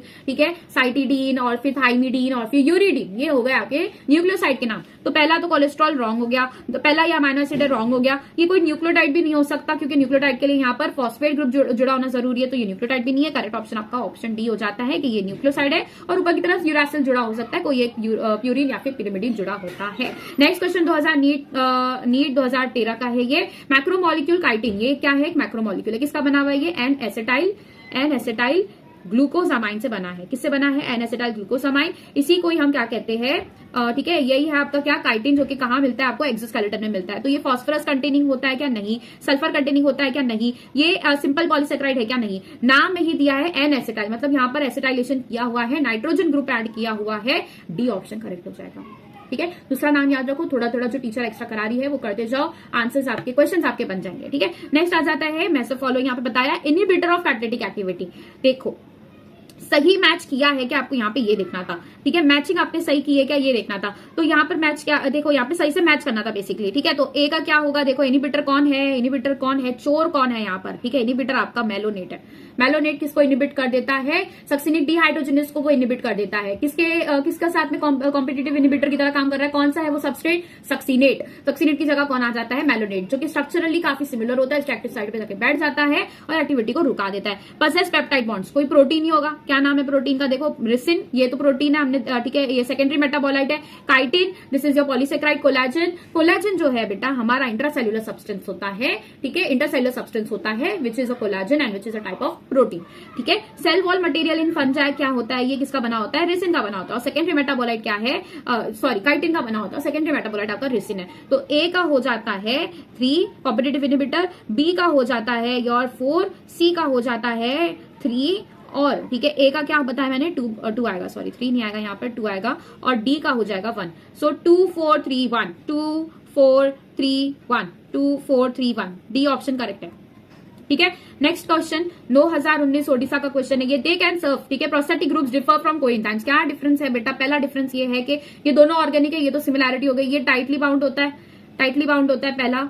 दूसरा कोएंजाइम जो होता है ये लूजली बाउंड होता है। दूसरा डिफरेंस क्या हो जाता है इनका कि ये परमानेंट बॉन्ड होता है, इसको निकालोगे खराब हो जाएगा आपका एंजाइम। ये कैसा है, ट्रांजिएंट बॉन्ड शो करता है, मतलब कि प्रोसेस है तब तक जुड़े हैं तब तक, ठीक है, प्रोसेस को आगे बढ़ा रहे हैं, प्रोसेस खत्म, काम खत्म, ठीक है, तू कौन मैं कौन, ऐसा, ठीक है। अब नेक्स्ट चीज इसके अंदर क्या आ जाती है, they can serve as cofactors in a number. ये दोनों के अंदर डिफरेंस पूछा है आपको, दोनों सर्व कर सकते हैं क्या, नहीं। प्रोस्थेटिक ग्रुप पर्टिकुलर होता है, काफी ज्यादा सिलेक्टिव होता है, वो ये इस पर्टिकुलर एंजाइम के साथ ही काम करेगा। They require metal ions for their activity, जरूरी नहीं है बेटा, जरूरी नहीं है, ठीक है। They are tightly bound to apoenzymes. देखो अब यहाँ पर पूछा क्या है ना, आपको इसके डिफरेंस पूछा है कि प्रोस्थेटिक ग्रुप डिफर फ्रॉम को एंजाइम, मतलब प्रोस्थेटिक ग्रुप के अंदर ऐसी क्या चीज है जो को एंजाइम के अंदर नहीं है। तो अगर आपको ये क्वेश्चन दिया था कि को enzyme differ from prosthetic group, in that मतलब क्या, किसके अंदर पूछा है, यहाँ पर को एंजाइम के बारे में पूछा है, जो मैंने अभी क्वेश्चन बताया, को enzyme differ from prosthetic group in that, मतलब यहाँ पे को एंजाइम के अंदर ऐसी कौन सी चीज है जो प्रोस्थेटिक ग्रुप के अंदर नहीं मिलती है। यहाँ पर आपको प्रोस्थेटिक ग्रुप के ऊपर वैसा पूछा है। तो प्रोस्थेटिक ग्रुप के अंदर क्या मिलता है, दे आर टाइटली बाउंड, ठीक है, their association apoenzyme is transient. नहीं, प्रोस्थेटिक ग्रुप के बारे में पूछा है, यहाँ पर करेक्ट ऑप्शन सी हो जाता है, ठीक है। Moving on to next, which of the following statement is correct with reference to enzyme. Enzyme के अंदर अगर आप देखो तो किस तरीके का फॉर्मूला दिखाई देता है भाई, होलो एंजाइम है वो एपो एंजाइम और को एंजाइम से बना है। अब यहाँ पर को एंजाइम हो ही नहीं सकता बेटा, को एंजाइम हो ही नहीं सकता, क्योंकि total enzyme is called as holoenzyme, नाम में ही दिया है बेटा, होलो एंजाइम, नाम में क्या दिया है, होल दिया है, होल, ये खुद होल एंजाइम जो है उसको हम होलो एंजाइम कहते हैं। होलो एंजाइम को एंजाइम प्लस कोफैक्टर नहीं, रॉन्ग है, ये एपो एंजाइम नहीं, रॉन्ग हो जाता है, ऑप्शन ए करेक्ट हो जाता है, ठीक है। इसका पीडीएफ आपको टेलीग्राम पर मिल जाएगा, क्वेश्चन में भी मिल जाएगा, और इसका जो अभी लेक्चर बना रही हूँ ये नोट्स भी मिल जाएगी, एंड योर आंसर की will be always available on my Telegram channel, जाके लिंक डिस्क्रिप्शन में दिए, ज्वाइन कर लो, ठीक है।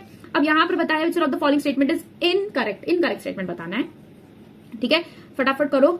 क्या बताया है, competitive inhibition, inhibitor molecule is not chemically change by the enzyme. देखो अब कॉम्पिटिटिव इनिबिशन जब होता है, यहाँ पर केमिकल चेंज नहीं देखा जाता है, ठीक है, यहाँ पर ना वो जाके सिर्फ फिट हो रहा है, वहां पर कोई केमिकल चेंज नहीं हो रहा है, वहां पर कोई बॉन्ड्स फॉर्मेशन, कोई बॉन्ड्स ब्रेकिंग नहीं हो रहा है, वो जाके सिर्फ फिट हो रहा है, मतलब एक तरीके से उसका गेट क्लोज कर देता है, वो वहां पर आने नहीं देता, ठीक है, किसको, सबस्ट्रेट को आने नहीं देता, वहां पर कोई केमिकल रिएक्शन नहीं कर रहा है। वो क्यों केमिकल रिएक्शन नहीं कर रहा है, क्योंकि दोनों कंपैटिबल नहीं है, ठीक है। ऑल दो सक्सीनेट है, मैलोनेट है, मैलोनेट स्ट्रक्चरली सेम हो सकता है लेकिन वो केमिकल फॉर्मेशन नहीं करवा सकता। कॉम्पिटिटिव तो ये स्टेटमेंट करेक्ट है, ठीक है, ये आंसर नहीं बन सकता, आपको इनकरेक्ट पूछा है। The competitive inhibitor does not affect the rate of breakdown of enzyme substrate complex, मतलब जो कॉम्पिटिटिव इनिबिटर रहता है rate of breakdown of enzyme substrate complex पर एक्ट करता, ये तो बिल्कुल ही गलत हो गया ना। The process of competitive inhibitor, ठीक है, डिक्रीजेस द केएम, ये सही बात है बेटा, ये वाला सही है, ये भी सही है कि कॉम्पिटिटिव इनिबिटर जो होता है बेसिकली ये अफेक्ट नहीं करता ब्रेकडाउन, मतलब एंजाइम सबस्ट्रेट। अभी देखो सपोज करो यहाँ पर क्या है प्रेजेंट है, एंजाइम्स, ठीक है, इस तरीके से क्या प्रेजेंट है, ये इस तरीके के एंजाइम्स प्रेजेंट है,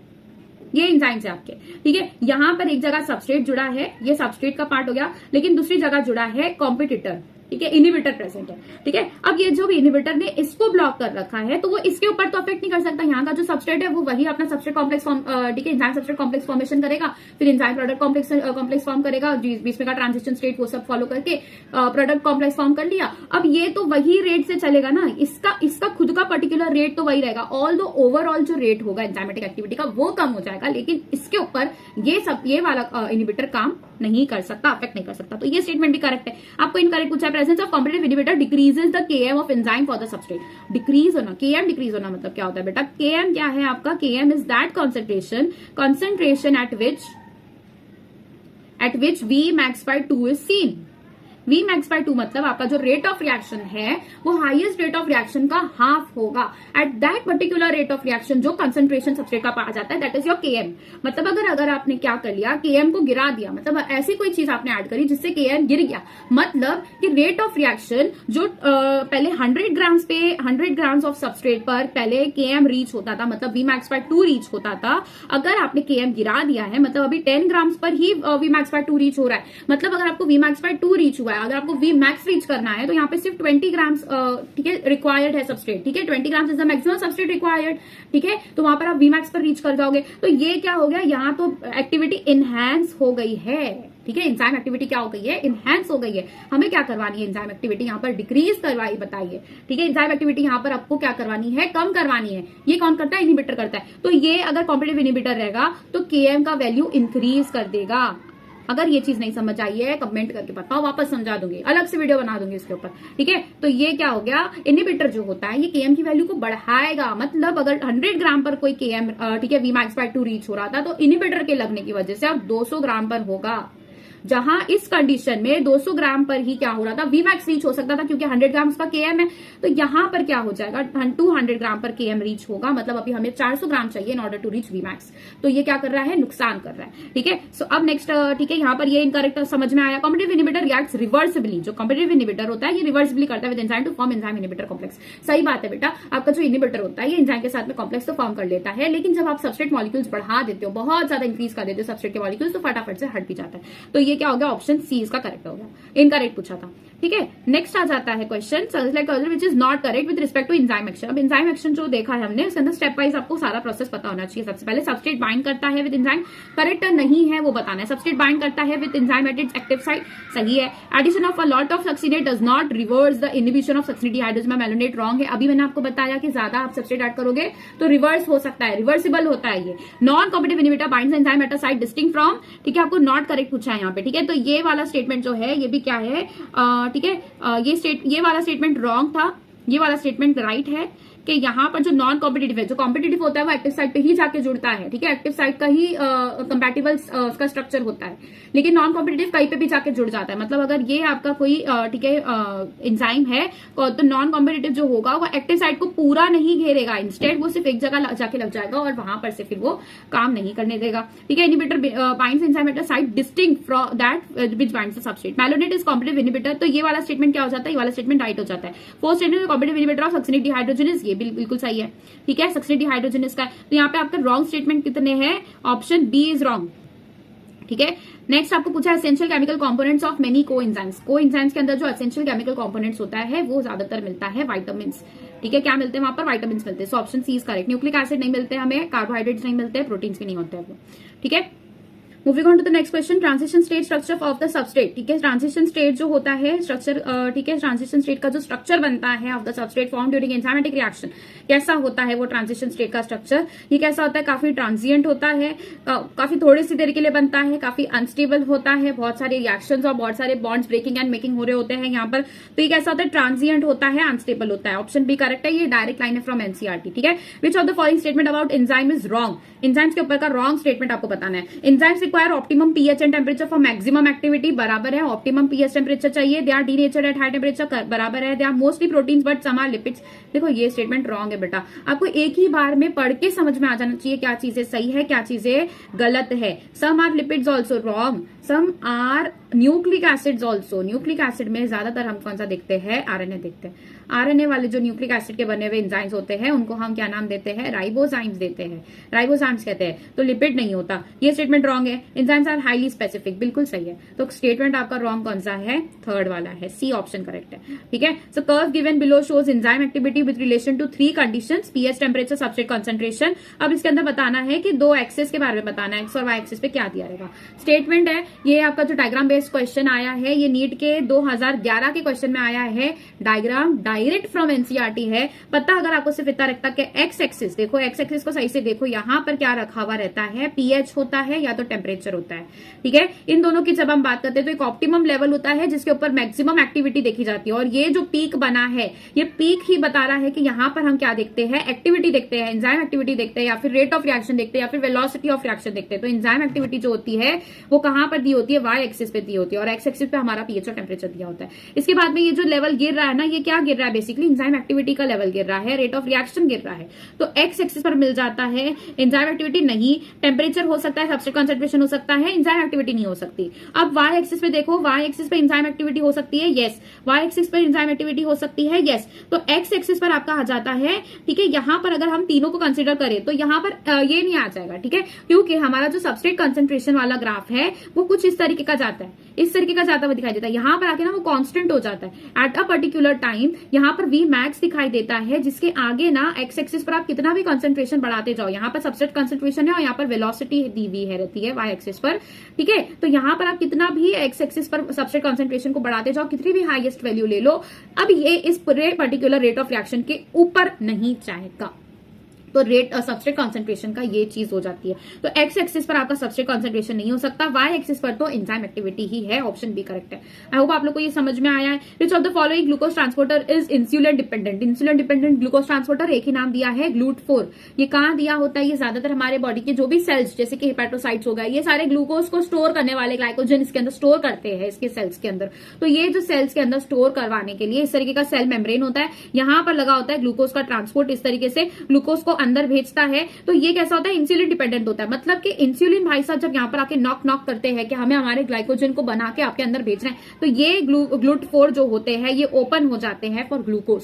तो ये जो GLUT4 होता है ये इंसुलिन डिपेंडेंट होता है। ठीक है, अब यहाँ पर देखो क्या लिखा है, को एंजाइम और metal ion that is tightly bound to enzyme protein is called as prosthetic group. बिल्कुल सही चीज है ये। जो प्रोस्थेटिक ग्रुप के अंदर का जो ठीक है ये क्या होता है, इसके कैसा करता है, ये टाइटली बाउंड हो जाता है। तो ये तो बिल्कुल सही चीज बताई। यहाँ पे को एंजाइम हो सकता है, मेटल आयन हो सकता है, एंजाइम प्रोटीन पर बढ़ जाता है, ये सही है। Complete catalytic active enzyme with its bound prosthetic group is called apo enzyme. नहीं, प्रोस्थेटिक ग्रुप के साथ में जब ये बंध गया मतलब ये अब क्या हो गया है, होलो एंजाइम हो गया है। ठीक है, होलो एंजाइम हो गया, क्योंकि holo enzyme is nothing but को एंजाइम प्लस एपो एंजाइम। और जो एपो एंजाइम होता है this is just the protein portion. जो एक्चुअल में आपका एंजाइम है ना, ये आपका एंजाइम का जो प्रोटीन पोर्शन है that is your apo enzyme. और इसके अंदर का लगा हुआ जो को फैक्टर है, ठीक है, it can be prosthetic group, उसको हम को एंजाइम कहते हैं। ठीक है, अब इसके ऊपर आता है सबस्ट्रेट। ठीक है, इसके ऊपर आता है सबस्ट्रेट। तो अब बिना सबस्ट्रेट के जब हम इसको पूरा देखते हैं, this is called as holoenzyme. तो पहला स्टेटमेंट ट्रू है but B statement is false. Correct option B हो जाता है। Which of the following is not polymeric? कौन सा पॉलीमरिक नहीं होता है? प्रोटीन्स होते हैं पॉलीमरिक, हाँ भाई, हेट्रोपोलीमर्स है, पॉलीसेक्राइड्स होमोपोलीमर्स होते हैं, लिपिड्स, ठीक है, होमो भी हो सकते हैं, हेट्रो भी हो सकते हैं। लिपिड्स जो होते हैं ये पॉलीमरिक होते ही नहीं है। न्यूक्लियोटाइड्स भी क्या होते हैं? पॉलीमर्स होते हैं। तो these are polymers, option C correct हो जाता है, नॉट पॉलीमरिक कुछ आता है। Which one of the following statement is wrong?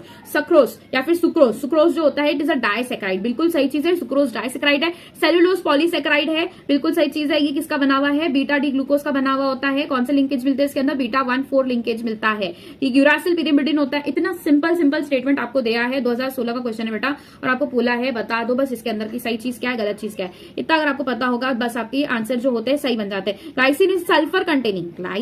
Glycine नाम तो सुन के आपको पता होना चाहिए। सिंपलेस्ट अमाइनो एसिड है ग्लाइसिन, सिंपलेस्ट अमाइनो एसिड है। इसके पास में क्या प्रेजेंट होता है? इस तरीके से H हो गया, एक जगह NH2 वाला पार्ट हो गया, एक जगह COH वाला पार्ट हो गया। ये जो वेरिएबल पार्ट होता है यहाँ पर हाइड्रोजन प्रेजेंट होता है। ये सबसे सिंपलेस्ट है बेटा, सबसे सिंपलेस्ट है। इसका नाम क्या है? ग्लाइसिन। और सबसे कॉम्प्लेक्स का नाम मैंने बताया है आपको थोड़े क्वेश्चन पहले, tryptophan is your most complex amino acid. ठीक है, सल्फर कंटेनिंग के अंदर 3 नाम बताए हैं, उनमें नहीं आता ये। करेक्ट ऑप्शन डी हो जाता है, रॉन्ग पूछा था।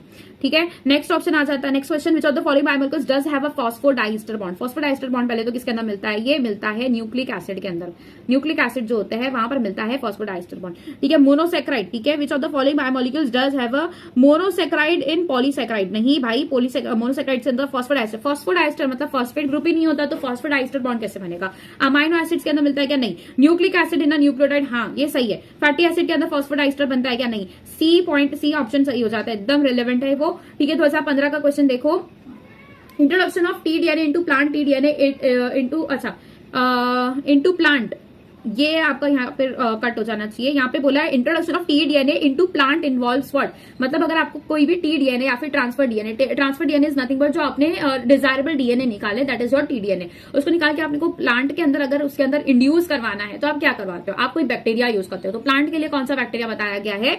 Agrobacterium tumefaciens. तो क्या करते हैं हम यहाँ पर? Altering the pH of the soil then heat shocking the plants? नहीं, इस तरीके से हम ट्रांसफर नहीं करवाते। जो टीडीएनए है उसको हम इस तरीके से ट्रांसफर नहीं कराते। फिर क्या कराते? Exposing the plants to cold for brief period? नहीं, रॉन्ग है।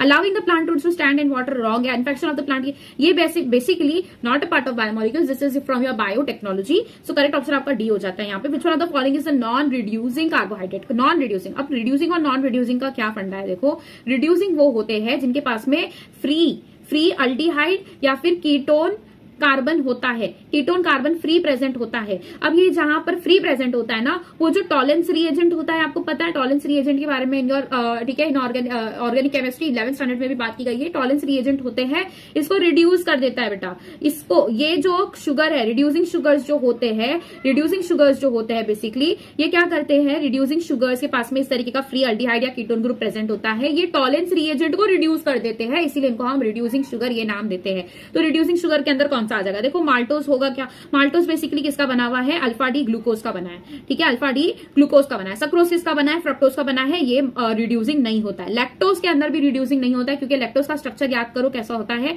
इस तरीके का स्ट्रक्चर होता है उसका, ठीक है, इस तरीके का स्ट्रक्चर होता है। यहाँ पर ऑक्सीजन जुड़ा है, यहाँ पर CH2OH जुड़ा होता है, यहाँ पर क्या होगा, ठीक है, बीटा डी है तो OH यहाँ पर प्रेजेंट होगा, यहाँ पर H हो जाएगा, यहाँ पर OH हो जाएगा, यहाँ पर भी OH हो जाएगा, ठीक है। अब यहाँ पर बॉन्ड बनता है विथ व्हाट, विथ योर, ठीक है, इस तरीके का सेम चीज यहाँ पर प्रेजेंट होगी, वापस बना देती हूँ, इस तरीके की सेम चीज यहाँ पर प्रेजेंट होगी। ऑक्सीजन होगा, यहाँ पर क्या प्रेजेंट होगा, आपका H ग्रुप प्रेजेंट होगा और यहाँ पर OH ग्रुप प्रेजेंट होगा। तो जो बॉन्ड फॉर्मेशन बेसिकली देखा जाता है, यहाँ पर इस तरीके का बॉन्ड फॉर्मेशन देखा जाता है। This is your first carbon, this is your fourth carbon, beta 1,4 linkage यहाँ पर देखा जा रहा है। यहाँ पर आपका प्रेजेंट होगा OH ग्रुप, क्योंकि बीटा डी ग्लूकोज है, किसके बीच में मिलता है, ये beta D glucose beta D galactose के बीच में मिलता है। यहाँ पर H ग्रुप प्रेजेंट होगा, यहाँ पर CH2OH प्रेजेंट होगा। इस तरीके का जो स्ट्रक्चर होता है बेसिकली यहाँ पर देखा जाता है, ठीक है। इसी तरीके का सेम स्ट्रक्चर यहाँ पर देखा जाता है, यहाँ पर H है, यहाँ पर H है और यहाँ पर भी क्या है, ठीक है, यहाँ पर H है तो यहाँ पर OH आ जाएगा, ठीक है, सॉरी यहाँ पर H आ जाएगा, ठीक है। अब देखो यहाँ पर क्या बता रही हूं मैं कि यहाँ पर जब बॉन्ड फॉर्म होता है बेसिकली, तो यहाँ का एक OH रिमूव हो जाता है और एक यहाँ का H रिमूव हो जाता है, H2O रिमूव, यहाँ पर बॉन्ड फॉर्म हो गया। लेकिन देखना क्या है कि यहाँ के कोई भी एंड्स में क्या फ्री अल्डिहाइड ग्रुप प्रेजेंट है क्या, तो यहाँ पर अगर हम देखें तो यहाँ पर का जो कार्बन है, ठीक है, अगर यहाँ पर के कार्बन में देखें तो ये कार्बन एक जगह कार्बन से जुड़ा है, यहाँ पर एक ये प्रेजेंट है। अब ये वाला जो कार्बन है ये तो फ्री नहीं है, बीच में बॉन्ड बना रहा है। यहाँ का अगर हम कार्बन देखें तो यहाँ पर क्या हो रहा है, एक जगह ऑक्सीजन से जुड़ा है, एक जगह हाइड्रोक्सिल ग्रुप से जुड़ा है। तो यस बेटा, जो आपका ये है ना, जो लैक्टोज है ना, लैक्टोज कैसा हो गया, ये आपका रिड्यूसिंग हो गया। राइबोज 5 फॉस्फेट ये भी कैसा हो जाता है, ठीक है, ribose 5 phosphate this is also reducing है ये भी। अब माल्टोज कैसे बना हो गया, आप देखो इस तरीके का शुगर होता है, ठीक है, इस तरीके का शुगर होता है,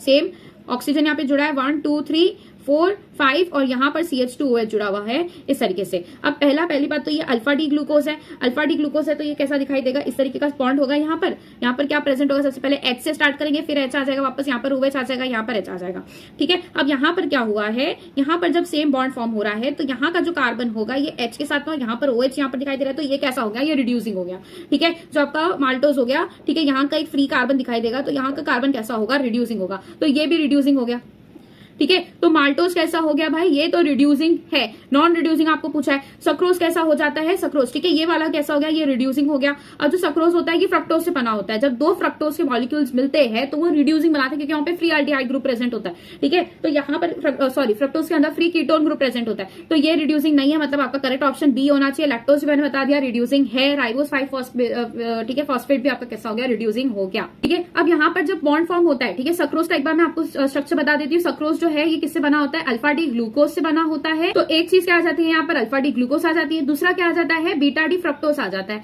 बीटा डी फ्रक्टोज का स्ट्रक्चर कैसा है, देखो अल्फा डी ग्लूकोज तो नॉर्मल आपका जिस तरीके का स्ट्रक्चर होता है वैसा ही होगा। ऑक्सीजन यहाँ पे जुड़ा है, यहाँ पर इस तरीके से बॉन्ड फॉर्म है, 1 2 3 4 5, यहाँ पर 5, यहाँ पर CH2OH ला दो। यहाँ पर क्या है, ये अल्फा डी ग्लूकोज है तो H से स्टार्ट होगा, यहाँ पर OH, यहाँ पर भी H लेकर आओगे, यहाँ पर OH लेकर आओगे, यहाँ पर H लेकर आओगे। अब यहाँ पर क्या लाना है, बीटा डी फ्रक्टोज लाना है। बीटा डी फ्रक्टोज का किस तरीके का स्ट्रक्चर होता है, इस तरीके का स्ट्रक्चर होता है बेटा। देखो यहाँ पर ध्यान से, यहाँ पर ऑक्सीजन है, यहाँ पर भी CH2OH प्रेजेंट है, यहाँ पर भी क्या प्रेजेंट है, CH2OH प्रेजेंट है, ठीक है।